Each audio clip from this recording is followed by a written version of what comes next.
ನಮಸ್ಕಾರ ಎಲ್ಲರಿಗೂ ಅಮೃತ ಲಾಗ್ ಚಾನಲ್ಗೆ ಸ್ವಾಗತ. ಎಲ್ಲರೂ ಹೇಗಿದ್ದೀರಿ? ಎಲ್ಲರೂ ಚೆನ್ನಾಗಿದ್ದೀರಿ ಅಂತ ಭಾವಿಸ್ತೀನಿ. ನಾನಿವತ್ತು ಮೊಮೋಸ್ ಯಾವ ರೀತಿ ಮಾಡೋದು ಅಂತ ತೋರಿಸ್ಕೊಡ್ತಾ ಇದ್ದೀನಿ. ಮನೆಯಲ್ಲಿ ಮೊಮೋಸ್, ಅದು ಗೋಧಿ ಹಿಟ್ಟಲ್ಲೇ ನಾನು ಮೊಮೋಸನ್ನು ರೆಡಿ ಮಾಡ್ಕೊಂಡೀನಿ. ಯಾವ ರೀತಿ ಮಾಡೋದು ಅಂತ ವಿಡಿಯೋನ ಕೊನೆ ತನಕ ವಾಚ್ ಮಾಡಿ.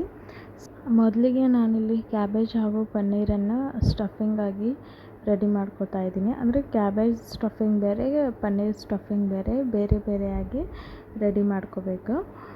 ಮೊದಲಿಗೆ ನಾನು ಒಂದು ಫುಲ್ ಕ್ಯಾಬೇಜಲ್ಲಿ ಒಂದು ಹಾಫ್ ಕ್ಯಾಬೇಜನ್ನು ತಗೊಂಡು ಈ ರೀತಿ ಕೊಬ್ಬರಿ ತುರಿಯೋದಿರ್ತದಲ್ಲ, ಸೊ ಆ ಒಂದು ಸಹಾಯದಿಂದ ನಾನಿಲ್ಲಿ ಕ್ಯಾಬೇಜನ್ನು ತುರ್ಕೊಂಡೇನಿ. ಅದಾದ ನಂತರ ಒಂದು ಪ್ಯಾನ್ನ ಬಿಸಿಗಿಟ್ಟು ಪ್ಯಾನ್ ಕಾದಾದ ನಂತರ ಸ್ವಲ್ಪ ಎಣ್ಣೆ ಹಾಕಬೇಕಾಗ್ತೈತಿ. ಒಂದು 2ರಿಂದ 3 ಟೇಬಲ್ ಸ್ಪೂನ್ ಆಗುವಷ್ಟು ಎಣ್ಣೆಯನ್ನು ಹಾಕ್ಕೊಂಡು ಈರುಳ್ಳಿ ನಾನು 5ರಿಂದ 6 ಈರುಳ್ಳಿಯನ್ನು ತೊಗೊಂಡಿದ್ದೆ. ಸೊ ಅವನು ಕೂಡ ಸಣ್ಣ ಸಣ್ಣದಾಗಿ ಕಟ್ ಮಾಡಿ ಎತ್ತಿಟ್ಕೋಬೇಕು. ಹಾಗೂ ಇದಕ್ಕೆ ಮೇನ್ ಇಂಗ್ರೀಡಿಯೆಂಟ್ ಅಲ್ಲ ಬೆಳ್ಳುಳ್ಳಿ ಪೇಸ್ಟ್. ಉಳ್ಳಾಗಡ್ಡೆ ಹಾಕಿದ ತಕ್ಷಣ ನಾವು ಅಲ್ಲ ಬೆಳ್ಳುಳ್ಳಿ ಪೇಸ್ಟನ್ನು ಹಾಕಬೇಕಾಗ್ತೈತಿ. ಅದಾದ ನಂತರ ನೀಟಾಗಿ ಹಸಿ ವಾಸನೆ ಹೋಗೋವರೆಗೂ ನೀಟಾಗಿ ಹುರ್ಕೋಬೇಕು. ಅದಾದ ನಂತರ ನಾನಿಲ್ಲಿ ಪನ್ನೀರನ್ನು ನೀಟಾಗಿ ಉದುರಾಗಿ ಎತ್ತಿಟ್ಕೊಂಡಿದ್ದೆ. ಸೊ ಅದನ್ನು ಕೂಡ ಇದರಲ್ಲಿ ಸೇರಿಸ್ಕೊಂಡೆ. ನೀವೇ ನೋಡ್ತಾ ಇರ್ಬೋದು, ಪನ್ನೀರನ್ನು ಉದುರಾಗಿ ಮಾಡಿ ಇಟ್ಕೊಂಡೀನಿ. ಈ ರೀತಿ ಒಂದು ಸ್ವಲ್ಪ ಎಣ್ಣೆಯಲ್ಲಿ ನೀಟಾಗಿ ಫ್ರೈ ಮಾಡಿದಾದ ನಂತರ ನಾನಿಲ್ಲಿ ಕಾಳು ಮೆಣಸಿನ ಪುಡಿ, ಕರಿ ಮೆಣಸಿನ ಪುಡಿ, ಪೆಪ್ಪರ್ ಪೌಡರನ್ನು ಸೇರಿಸ್ಕೊತಾ ಇದ್ದೀನಿ. ಅದಾದ ನಂತರ ಕೊತ್ತಂಬರಿ ಸೊಪ್ಪನ್ನು ನೀಟಾಗಿ ಕಟ್ ಮಾಡಿ ಇದಕ್ಕೆ ನೀಟಾಗಿ ಫ್ರೈ ಮಾಡ್ಕೊತಾ ಇದ್ದೀನಿ.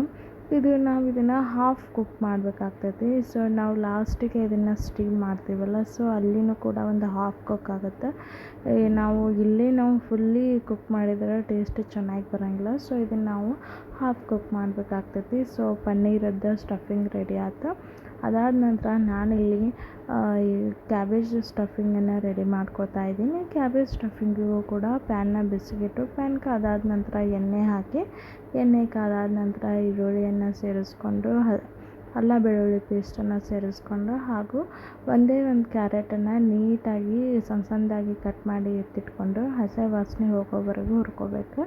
ಅದಾದ ನಂತರ ನಾನಿಲ್ಲಿ ಸಣ್ಣದಾಗಿ ಕಟ್ ಮಾಡಿ ಎತ್ತಿಟ್ಕೊಂಡಿರುವಂತಹ ಕ್ಯಾಬೇಜನ್ನು ಕೂಡ ಆ ಒಂದು ಎಣ್ಣೆಯಲ್ಲಿ ಹಾಕಿ ನೀಟಾಗಿ ಒಂದು ಹಾಫ್ ಕುಕ್ ಮಾಡಬೇಕು. ಇದನ್ನು ಕೂಡ ಫುಲ್ಲಿ ಕುಕ್ ಮಾಡಬಾರ್ದು, ಹಾಫ್ ಕುಕ್ ಮಾಡಬೇಕು. ನೀವೇ ನೋಡ್ತಾ ಇರ್ಬೋದು. ಅದಾದ ನಂತರ ಇದಕ್ಕೆ ರುಚಿಗೆ ತಕ್ಕಷ್ಟು ಉಪ್ಪನ್ನು ಸೇರಿಸ್ಕೊತಾ ಇದ್ದೀನಿ. ಆಮೇಲೆ ಬ್ಲ್ಯಾಕ್ ಪೆಪ್ಪರ್ ಪೌಡರ್, ಕರಿಮೆಣಸಿನ ಪೌಡ್ರನ್ನು ಸೇರಿಸ್ಕೊಂಡು ನೀಟಾಗಿ ಇದನ್ನು ಫ್ರೈ ಮಾಡ್ಕೋಬೇಕಾಗ್ತೈತಿ. ಒಂದು ಮೈಂಡಲ್ಲಿ ಇರಬೇಕಂತಂದ್ರೆ ಹಾಫ್ ಕುಕ್ ಮಾಡಬೇಕಾಗ್ತೈತಿ. ಸೊ ಫೈನಲಿ ನಾವು ಲಾಸ್ಟಿಗೆ ಇದನ್ನು ಸ್ಟೀಮ್ ಮಾಡ್ತೀವಲ್ಲ, ಸೊ ಹೀಗಾಗಿ ಇದನ್ನು ಈ ಒಂದು ಟೈಮಲ್ಲಿ ನಾವು ಇದನ್ನು ಫುಲ್ಲಿ ಕುಕ್ ಮಾಡಬಾರ್ದು, ಹಾಫ್ ಕುಕ್ ಮಾಡಬೇಕು. ನೀವೇ ನೋಡ್ತಾ ಇರ್ಬೋದು. ಈ ರೀತಿ ನೀಟಾಗಿ ಒಂದೊಂದೇ ಇಂಗ್ರೀಡಿಯೆಂಟ್ ಹಾಕ್ತಾ ನೀಟಾಗಿ ಎಲ್ಲವನ್ನು ಫ್ರೈ ಮಾಡ್ತಾ ಹೋಗಬೇಕು. ಸೊ ಫೈನಲಿ ಕ್ಯಾಬೇಜಿದ್ದು ಸ್ಟಫಿಂಗು ಕೂಡ ರೆಡಿ ಆಯಿತು. ಲಾಸ್ಟಿಗೆ ಕೊತ್ತಂಬರಿ ಸೊಪ್ಪನ್ನು ನೀಟಾಗಿ ತೊಳೆದ್ಬಿಟ್ಟು ಸಣ್ಣದಾಗಿ ಕಟ್ ಮಾಡಿ ಎತ್ತಿಟ್ಕೊಂಡ್ರೆ ನಮಗೆ ಪನ್ನೀರು ಮತ್ತು ಕ್ಯಾಬೇಜ್ ಸ್ಟಫಿಂಗ್ ರೆಡಿ ಆಯಿತು. ನಾನಿಲ್ಲಿ ಗೋಧಿ ಹಿಟ್ಟಿನ ಸಹಾಯದಿಂದ ಮೊಮೋಸನ್ನು ಮಾಡ್ಕೊಳ್ತಾ ಇದ್ದೀನಿ. ಮೊಮೋಸ್ ಯೂಶ್ವಲಿ ಮೈದಾ ಹಿಟ್ಟಲ್ಲಿ ಮಾಡ್ತಾರೆ, ಬಟ್ ಹೆಲ್ದಿಯರ್ ವರ್ಷನ್ ಆಗಿ ನಾನಿಲ್ಲಿ ಗೋಧಿ ಹಿಟ್ಟಿನ ಮೊಮೋಸನ್ನು ರೆಡಿ ಮಾಡ್ಕೊತಾ ಇದ್ದೀನಿ. ನಾನಿಲ್ಲಿ ಯಾವುದೇ ರೀತಿಯಾದಂತಹ ಮೈದಾ ಹಿಟ್ಟನ್ನು ಆ್ಯಡ್ ಮಾಡ್ಕೊಂಡಿಲ್ಲ. ನೀವೇ ನೋಡ್ತಾ ಇರ್ಬೋದು. ನಾನಿಲ್ಲಿ ಗೋಧಿ ಹಿಟ್ಟನ್ನು ತೊಗೊಂಡೇನೆ. ಗೋಧಿ ಹಿಟ್ಟಿನ ಅಳತೆ ಹಾಗೂ ಸ್ಟಫಿಂಗಿನ ಅಳತೆ ಜನರ ಅಳತೆಯ ಮೇಲೆ ಕ್ವಾಂಟಿಟಿಯನ್ನು ನೀವು ಹೆಚ್ಚು ಕಮ್ಮಿ ಮಾಡ್ಕೋಬೇಕಾಗ್ತೈತಿ. ನಮ್ಮಲ್ಲಿ ಜನ ಜಾಸ್ತಿ ಇತ್ತು, ಸೊ ಹೀಗಾಗಿ ಕ್ವಾಂಟಿಟಿ ಕೂಡ ಸ್ವಲ್ಪ ಜಾಸ್ತಿನೇ ಮಾಡಿದ್ದೀವಿ. ನೀವೇ ನೋಡ್ತಾ ಇರ್ಬೋದು. ಪ್ಯೂರ್ಲಿ ನಾನು ಗೋಧಿ ಹಿಟ್ಟನ್ನು ತೊಗೊಂಡೀನಿ. ನಾನಿಲ್ಲಿ ಗೋಧಿ ಹಿಟ್ಟಿಗೆ ಯಾವುದೇ ರೀತಿಯಾದಂತಹ ಮೈದಾ ಹಿಟ್ಟನ್ನು ಆ್ಯಡ್ ಮಾಡ್ಕೊಂಡಿಲ್ಲ. ಸ್ವಲ್ಪ ಗೋಧಿ ಹಿಟ್ಟನ್ನು ಜನರ ಅಳತೆಯಷ್ಟು ಹೆಚ್ಚು ಕಮ್ಮಿ ಕೂಡ ಮಾಡ್ಕೋಬೋದು. ನಾನಿಲ್ಲಿ 2ರಿಂದ 3 ಕಪ್ಪಿನ ಅಳತೆಯಷ್ಟು ನಾನಿಲ್ಲಿ ಗೋಧಿ ಹಿಟ್ಟನ್ನು ತೊಗೊಂಡಿನಿ. ಗೋಧಿ ಹಿಟ್ಟಿಗೆ ಸ್ವಲ್ಪ ಉಪ್ಪನ್ನು ಹಾಕಿ ನೀರನ್ನು ಹಾಕಿ ಸ್ವಲ್ಪ ನೀರನ್ನು ಹಾಕಿ ನಾನು ಗಟ್ಟಿ ಹದಕ್ಕೆ ನಾನು ಗೋಧಿ ಹಿಟ್ಟನ್ನು ಮಿದ್ಕೊಳ್ತಾ ಇದ್ದೀನಿ. ನೀವೇ ನೋಡ್ತಾ ಇರ್ಬೋದು ಎಷ್ಟು ಗಟ್ಟಿಯಾಗಿ ನಾನು ಹಿಟ್ಟನ್ನು ಮಿದ್ಕೊಂಡಿನಿ ಅಂತಂದು. ಅದಾದ ನಂತರ ಒಂದು 5ರಿಂದ 10 ನಿಮಿಷ ಈ ಹಿಟ್ಟನ್ನು ನೆನೆಯಲಿಕ್ಕೆ ಇಡಬೇಕು. ಗೋಧಿ ಹಿಟ್ಟು 5ರಿಂದ 10 ನಿಮಿಷ ನೆನೆಯೋದ್ರೊಳಗೆ ನಾವಿಲ್ಲಿ ಮೊಮೋಸಿಗೆ ಸೈಡ್ ನೆಂಚ್ಕೊಳಕ್ಕೆ ಚಟ್ನಿ ರೆಡಿ ಮಾಡ್ಕೋಬೇಕಾಗ್ತೈತಿ. ಸೊ ಚಟ್ನಿಗೆ ಫಸ್ಟ್ ಒಂದು 4ರಿಂದ 5 ಟೊಮೆಟೊನ ಒಂದು ಮೀಡಿಯಮ್ ಗಾತ್ರದ ಅಳತೆಯಷ್ಟು ಟೊಮೆಟೊ ಹಣ್ಣನ್ನು ತೊಗೊಂಡಿನಿ. ಅದನ್ನು 1ರಲ್ಲಿ 4 ಭಾಗ ಕಟ್ ಮಾಡಬೇಕು, ಅಂದರೆ ಫುಲ್ಲಿ ಕಟ್ ಆಗಿರಬಾರ್ದು. ಸೊ ಅದನ್ನು ನಾವು ಸ್ಲೈಸಾಗಿ ಮಾಡಿಕೊಂಡು ಅದನ್ನು ಬಿಸಿನೀರಲ್ಲಿ ಹಾಕಿ ಒಂದು ಬಾಯ್ಲ್ ಬರೋವರೆಗೂ ಅದನ್ನು ನಾವು ಕುದಿಸ್ಕೋಬೇಕಾಗ್ತದೆ. ಅದಾದ ನಂತರ ಸೈಡಲ್ಲೇ ಅದು ಕುದಿಲಿಕ್ಕೆ ಇಟ್ಟು ನಾನಿಲ್ಲಿ ಒಣಕಾಯಿ ಮೆಣಸಿನ್ಕಾಯಿ ಇರ್ತಾವಲ್ಲ, ರೆಡ್ ಚಿಲ್ಲಿ, ಆಮೇಲೆ ಒಂದು 5ರಿಂದ 6 ಖಾರಕ್ಕೆ ತಕ್ಕಂತೆ ನೀವು ಮೆಣಸಿನ್ಕಾಯನ್ನು ಹೆಚ್ಚು ಕಮ್ಮಿ ಮಾಡ್ಕೋಬೋದು. ಅದಾದ ನಂತರ ಬೆಳ್ಳುಳ್ಳಿಯನ್ನು 4ರಿಂದ 5 ಎಸಳಷ್ಟು ಬೆಳ್ಳುಳ್ಳಿಯನ್ನು ತೊಗೊಂಡಿನಿ. ನೀವೇ ನೋಡ್ತಾ ಇರ್ಬೋದು, ಆ ಕಡೆ ಎಲ್ಲ ಮೆಣಸಿನ್ಕಾಯನ್ನು ಹುರ್ಕೊಂಡಿದ್ದಾಯಿತು. ಈ ಕಡೆ ಇವು ಕೂಡ ಆಲ್ಮೋಸ್ಟ್ ಟೊಮೆಟೊ ಮೇಲಿನ ಸಿಪ್ಪೆನೂ ಕೂಡ ಸಪ್ರೇಟ್ ಆಗ್ತಾ ಇದ್ದಾವೆ, ನೀವೇ ನೋಡ್ತಾ ಇರ್ಬೋದು. ಸೊ ಫೈನಲಿ ಎಲ್ಲ ಪ್ರಿಪ್ರೇಷನ್ ಆಯಿತು. ಅದಾದ ನಂತರ ಹುರ್ಕೊಂಡಿರುವಂತಹ ಮೆಣಸಿನ್ಕಾಯಿ, ಬೆಳ್ಳುಳ್ಳಿ ಹಾಗೂ ಟೊಮೆಟೊನ ಕೂಡ ಇದಕ್ಕೆ ಸೇರಿಸ್ಕೋಬೇಕು. ಅಡಿಷ್ನಲ್ ಆಗಿ ನಾನು ಬೆಳ್ಳುಳ್ಳಿನೂ ಕೂಡ ಸೇರಿಸ್ಕೊಂಡಿನಿ, ನೀವೇ ನೋಡ್ತಾ ಇರ್ಬೋದು.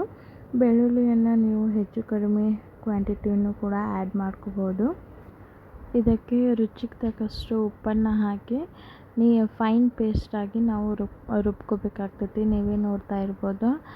ಮೊಮೋಸ್ಗೆ ಇದು ಒಂದು ಪರ್ಫೆಕ್ಟ್ ಚಟ್ನಿ ಆಗಿರ್ತದೆ.